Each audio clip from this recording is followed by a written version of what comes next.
अस्सलामुअलैकुम, मैं हूं राशिद कज़लबाश और आप लोग मौजूद हैं विंग्स चैनल पे। जी हां, आज मैं आप लोगों के लिए अल्टीमेट एनएफटी का सेकंड एपिसोड लेके आया हूं, जिसके अंदर हम बात करेंगे ब्लॉकचेन के हवाले से। आज की वीडियो उन लोगों के लिए बहुत ज़्यादा इंपॉर्टेंट है जो लोग डेवलपर बनना चाहते हैं और फ्यूचर में ब्लॉकचेन की टेक्नोलॉजी पे काम करना चाहते हैं। इससे पहले कि मैं अपने इस एपिसोड को मज़ीद आगे बढ़ाऊं, सबसे पहले मैं अपने उन तमाम लोगों को थैंक्स पे करना चाहूँगा जिन्होंने मेरे अल्टीमेट एनएफटी के पार्ट 1 को लाइक किया और सब्सक्राइब किया। और नए आने वालों से मैं रिक्वेस्ट करूंगा कि जिन्होंने मेरा अल्टीमेट एनएफटी का पार्ट 1 नहीं देखा है वो अल्टीमेट एनएफटी का पार्ट 1 ज़रूर देखें। वीडियो पसंद आने की सूरत में इसको लाइक करें, सब्सक्राइब करें और बेल के आइकन को लाजमी क्लिक करें ताकि आने वाला वीडियो सबसे पहले आप लोग देख सकें। हम अपनी वीडियो को आगे बढ़ाते हैं। कल हमने आपको जो चीज़ बताई थी, जो हमने बात की थी, वो एनएफटी के हवाले से और स्मार्ट कॉन्ट्रैक्ट के हवाले से बात की थी। लेकिन आपसे मैंने वादा किया था कि नेक्स्ट वीडियो में मैं आपको ब्लॉकचेन के हवाले से बात करूंगा। तो आज हम बात करते हैं ब्लॉकचेन क्या है। आप लोग पहले से ही जानते होंगे बिटकॉइन क्या है। अगर आप इसके बारे में जानते हैं, क्रिप्टो करेंसी या बिटकॉइन के हवाले से जानते हैं, तो आपके लिए ब्लॉकचेन को समझना अब बहुत आसान होगा, क्योंकि बिटकॉइन की रिकॉर्ड कीपिंग टेक्नोलॉजी को ब्लॉकचेन कहते हैं। ये बैंकिंग और इन्वेस्टिंग की दूसरी फॉर्म को भी रिलेट करता है। अगर मैं आसान लफ्ज़ में कहूँ तो क्रिप्टो करेंसी के ट्रांजैक्शन को मुख्तलिफ सर्वर्स पे सेव करने का नाम ब्लॉकचेन है। ब्लॉकचेन एक नहायती महफूज ज़रिया है जहाँ पे हम डेटा को सेव करते हैं और इसके अंदर कोई दूसरा बंदा ना तो उसको उसमें कुछ ऐड कर सकता है और ना ही कोई चीज़ को डिलीट कर सकता है। ब्लॉकचेन पे रिसर्च 1991 में शुरू हुई थी, जिसमें डिजिटल टाइम स्टैम्प पे काम किया गया था। तकरीबन 19 साल तक इस टेक्नोलॉजी को इस्तेमाल नहीं किया और फिर 19 साल के बाद एक शख्स जिसका नाम सातोशी नाकामोटो है, इसने बिटकॉइन को ब्लॉकचेन पे लॉन्च किया। दोस्तों, बिटकॉइन के लॉन्च होने के बाद ब्लॉकचेन की तो किस्मत ही बदल गई। अब सवाल ये पैदा होता है कि ये ब्लॉकचेन काम किस तरह से करता है और इसको ब्लॉक या चेन क्यों कहा जाता है।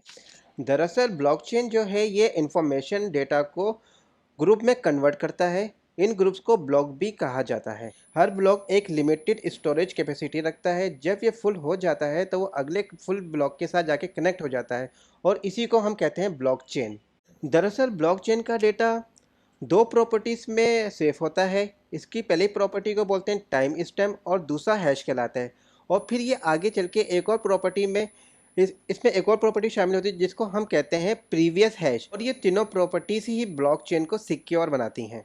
असल में कुछ होता यूँ है कि जब ब्लॉकचेन के अंदर कोई नई डेटा की ट्रांजैक्शन होती है तो टाइम स्टैम्प पर एक नया हैश जनरेट हो जाता है, क्योंकि यहाँ पर टाइम की बहुत ज़्यादा अहमियत है।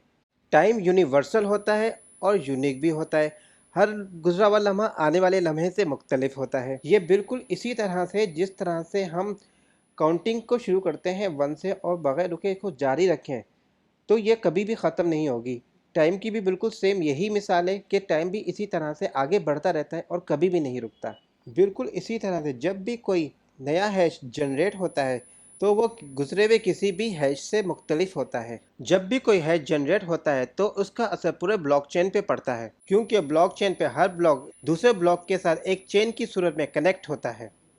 यही वजह है कि इसमें अगर कोई भी ट्रांजेक्शनल चेंजिंग्स आती हैं तो वो वाज़े तौर पे नुमायाँ हो जाती हैं। जैसा कि आपको सामने स्लाइड में कुछ येलो, ब्लू और रेड कलर के ब्लॉक्स नज़र आ रहे होंगे। इसका मतलब यह है कि ब्लॉकचेन पे कोई नई ट्रांजैक्शन हुई है। जैसे ही ये ट्रांजैक्शन कंप्लीट होगी, ये ब्लॉक दूसरे ब्लॉक के साथ कनेक्ट हो जाएंगे, वो भी उस सूरत में कि अगर इन ब्लॉक में किसी भी किस्म की कोई छेड़खानी ना की गई हो।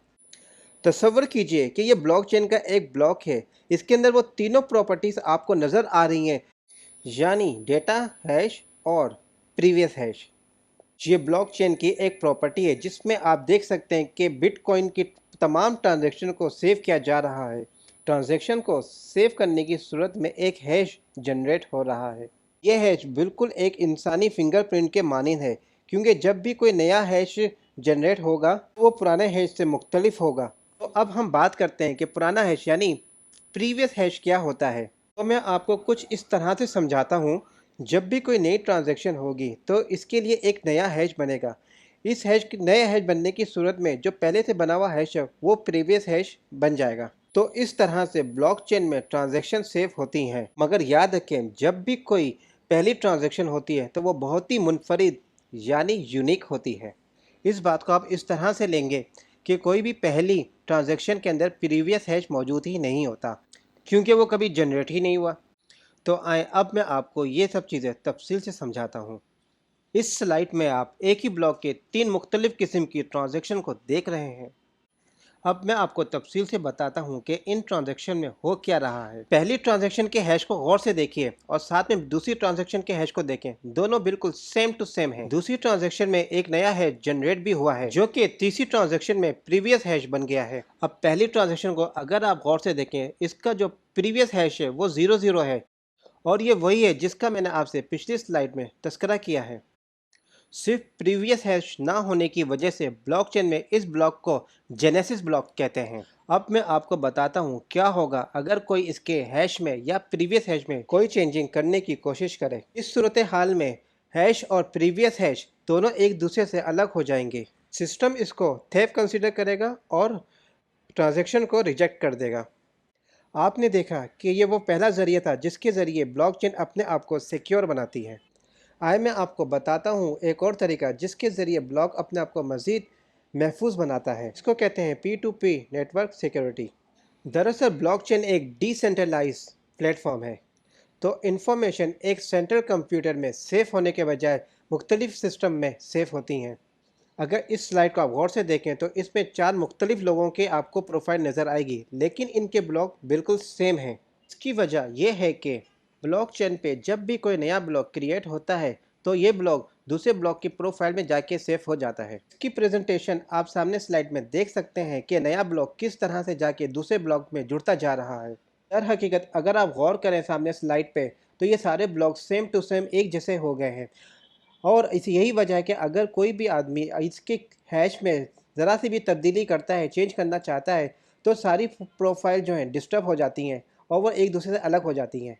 अगर ब्लॉकचेन में आपके ट्रांजैक्शन को या उसके ब्लॉक को अप्रूव होना है तो ब्लॉकचेन में होने वाली ट्रांजैक्शन को दूसरी प्रोफाइल में मौजूद आपके ब्लॉक से 51% मैच होना ज़रूरी है, और अगर ऐसा नहीं होगा तो आपकी ट्रांजैक्शन ब्लॉकचेन पे थेफ हो जाएगी और इसको ब्लॉकचेन के प्लेटफॉर्म से रिजेक्ट कर दिया जाएगा। ब्लॉकचेन पे मौजूद सिक्योरिटी के दोनों तरीके इतने महफूज हैं तो उनको क्रैक करना तकरीबन इम्पॉसिबल है। किसी भी किस्म के हैश की तब्दीली में 10 मिनट का टाइम लगता है। इस तब्दीली को सिक्योरिटी के दोनों मराहिल से गुजरना पड़ता है। किसी भी किस्म के एरर की सूरत में ट्रांजैक्शन फेल हो जाती है। मैं आपको बताता हूँ कि ब्लॉकचेन अभी तक तो क्रिप्टो करेंसी के हवाले से ही यूज़ हो रहा है, लेकिन फ्यूचर में इस ब्लॉकचेन को ट्रेडिंग के हवाले से, बैंकिंग के हवाले से, यहाँ तक कि इलेक्शन करवाने हो तो उसके हवाले से भी ब्लॉकचेन से हेल्प ली जा सकेगी। आइए मैं आपको एक रियल एग्जांपल देता हूँ ब्लॉकचेन के हवाले से। अफ्रीका का एक कंट्री सीरिया लियोन, जहाँ पे इलेक्शन के दौरान ब्लॉकचेन से हेल्प ली गई और 100% रिज़ल्ट हासिल किए गए। ठीक है दोस्तों, आपको मैंने ब्लॉकचेन की अहमियत के बारे में बता दिया है। फ़िलहाल आज की वीडियो में इतना ही है। आने वाली वीडियो के अंदर हम क्रिप्टो करेंसी के हवाले से बात करेंगे। और अगर आपको मेरा ये वीडियो पसंद आया है तो इसको लाइक करें, सब्सक्राइब करें और बेल के आइकन को क्लिक करें। अपना ख्याल रखिएगा। अल्लाह हाफिज़।